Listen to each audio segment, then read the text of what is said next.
India's first graphene innovation centre to come up in Kerala. ये news 100% इससे question आने वाला है, पहले से भविष्यवाणी है। 100% इससे क्वेश्चन आपको दिखेगा। कह क्या रहा है? India's first graphene innovation centre to come up in Kerala. Bharat का जो पहला ग्रेफीन इनोवेशन सेंटर है, इसकी स्थापना केरल में हो गई है। तो चलिए समझते हैं कि ये क्या है। आखिर ये ग्रेफीन इनोवेशन सेंटर है क्या? पहले हम अच्छे से इसको ग्रेफीन की जानकारी लेते हुए समझने का प्रयास करेंगे।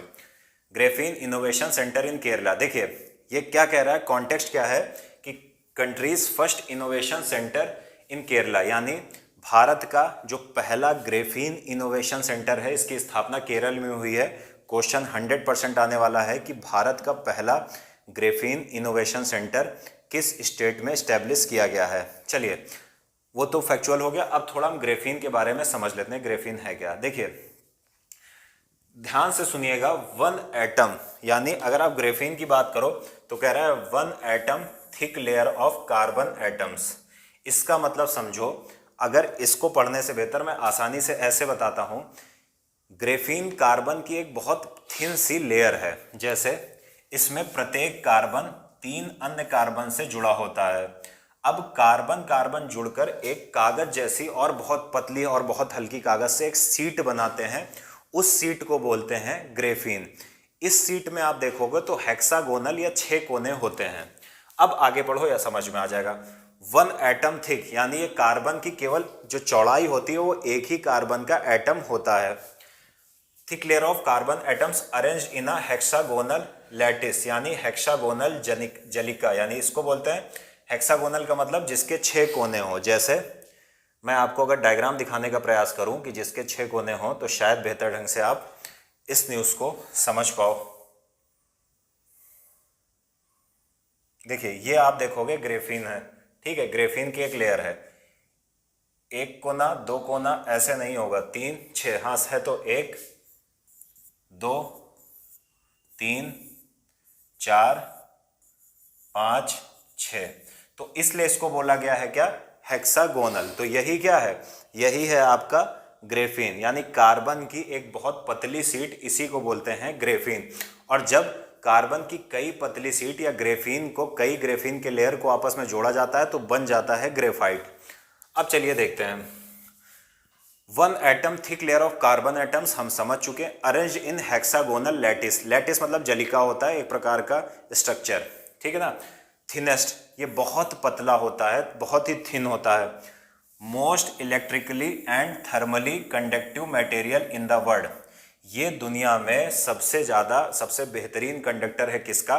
हीट का और इलेक्ट्रिसिटी का। इस बात को ध्यान रखना। आगे देखें, आगे अगर हम देखें, ये बहुत ज़्यादा फ्लेक्सिबल होता है। कौन? जो ग्रेफीन है ये बहुत ज़्यादा फ्लेक्सिबल होता है, कैसे भी मोड़ दो इसमें कोई समस्या नहीं होगी। ट्रांसपेरेंट होता है, कहा जाता है कि लगभग 95 से 98 के बीच में आर पार दिखाई देता है इसमें। और इनक्रेडिबली स्ट्रांग, बहुत ज़्यादा मजबूत होती है वो ग्रेफीन की लेयर या झिल्ली। अब इसके एप्लीकेशंस क्या हैं ये सुनिए। जो भी आपके फ़ोन्स में स्मार्टफोन्स होते हैं, तो ऐसा कहा जा रहा है कि भविष्य में हो सकता है कि स्मार्टफोन में ग्रेफीन की स्क्रीन का प्रयोग किया जाए।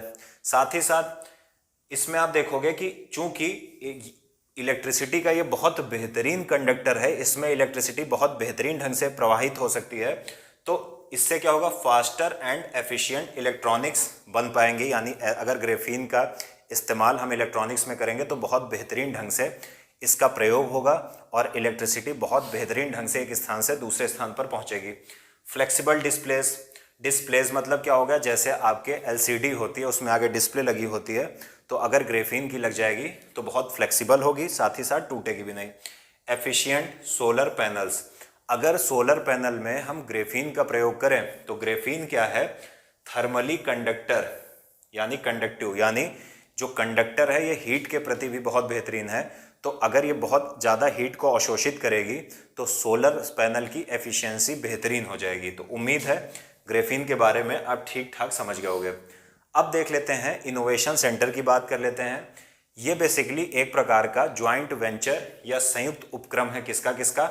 डिजिटल यूनिवर्सिटी ऑफ केरल का plus centre for materials and electronics technology CMET का, प्लस टाटा स्टील लिमिटेड का। तो ये 3 लोगों का ज्वाइंट वेंचर है, जो तीनों हमने पढ़ लिए हैं। अब ये है क्या? It is a place that foster a culture of innovation through the creation, sharing and testing of ideas. Basically क्या कह रहा है कि ये जो ग्रेफीन इनोवेशन सेंटर है, ये कल्चर को बढ़ाएगा, किसके? इनोवेशन के। कैसे?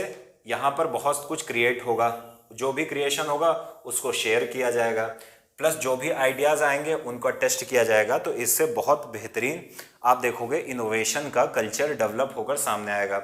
अब अगर हम स्टेट गवर्नमेंट की बात करें, केरल स्टेट गवर्नमेंट की, तो कहा जा रहा है कि जो भी बेसिक इंफ्रास्ट्रक्चर है, जमीन, बिल्डिंग, वो सब केरल गवर्नमेंट प्रदान करेगी। साथ ही साथ सेंट्रल गवर्नमेंट क्या करेगी? सेंट्रल गवर्नमेंट यहाँ पर जो भी निवेशक होंगे, जो भी इन्वेस्टर्स होंगे, उनको आकर्षित करेगी कि भाई साहब आइए केरल में जो भारत का ग्रेफीन इनोवेशन सेंटर है वहाँ पर इन्वेस्ट करिए और ग्रेफीन के जो भी प्रोडक्ट हैं उनको बनाइए, यानी सोलर पैनल्स बनाइए, डिस्प्लेस बनाइए, जो फ़ोन की स्क्रीन होती है वो सब बनाइए। तो बस इतनी सी न्यूज़ है। उम्मीद है आप सब समझ पाए होंगे इस न्यूज़ के बारे में।